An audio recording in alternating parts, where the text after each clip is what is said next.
Hello, good morning. At magbibigay po tayo ulit ng konting kalaman tungkol po ulit sa bulldozer. At shoutout po muna kay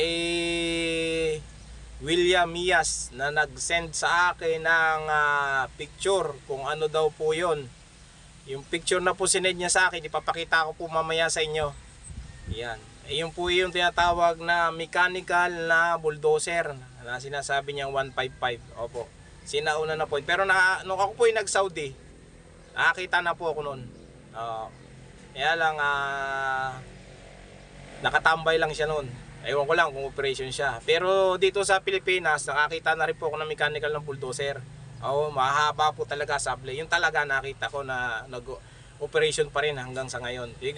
Siguro po dito sa Pilipinas, mga pangilan-ngilan na lang ang gumagamit noon. Karamihan na po kasi ngayon, sa panahon natin, puro modelo na po yung ginagamit. Komatsu man o Caterpillar man yan, opo, yan. Mga modelo na po. Yan po yung aking nasasampan equipment. Mga D8 na yan. D8 na modelo, tapos D8 na Caterpillar. Yan, puro ano po yan. At saka ang demo ko po sa inyo ngayon, shout out sa iyo Mias.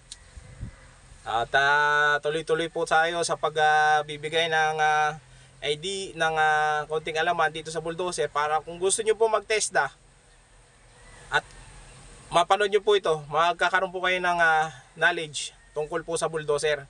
Kasi po sa TESDA, ano po kasi yan 15 days theory at saka 15 days na actual. Hindi po basta-basta kayo mag-ooperate. Kailangan kabisduhin nyo muna ang pinakamarami po rito yung parts at saka yung mga symbol. Yan, kailangan kabisado nyo po yan.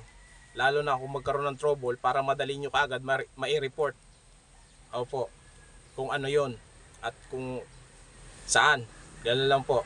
At ang papakita ko po sa inyo ay yung air cleaner.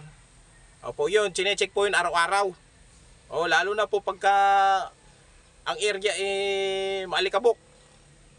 Tuwing umaga, lagi nyo pong check upin yun. Tanggalin nyo po. Kaya papakita ko kung video nandyan.